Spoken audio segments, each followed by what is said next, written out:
ঐতিহ্যবাহী কাপড়, অলংকার, হাতে তৈরি শোপিস সহ আরো নানা ধরনের পণ্যের পসরা সাজিয়ে বসেছে দোকানিরা। স্টেজে পরিবেশন করা হচ্ছে নিজেদের ঐতিহ্যবাহী নৃত্য। সব মিলিয়ে জমজমাট হয়ে উঠেছে ক্ষুদ্র নৃগোষ্ঠীর নিজস্ব সংস্কৃতি নিয়ে আয়োজিত হারমোনি ফেস্টিভ্যাল।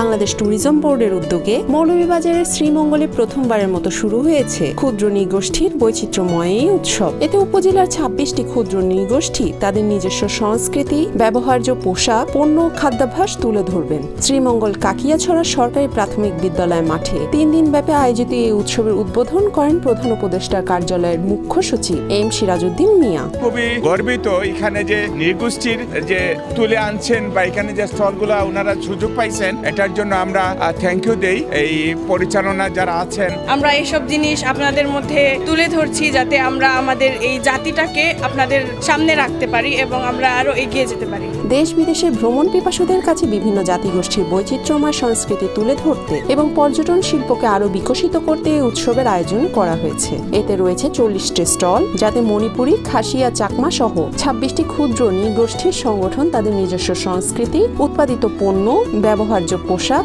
জীবনাচার ও খাদ্যাভ্যাস ইত্যাদি ছাড়াও তাদের নাচ, গান, ধর্মীয় আচার অনুষ্ঠানের বিষয়াদি তুলে ধরেছেন।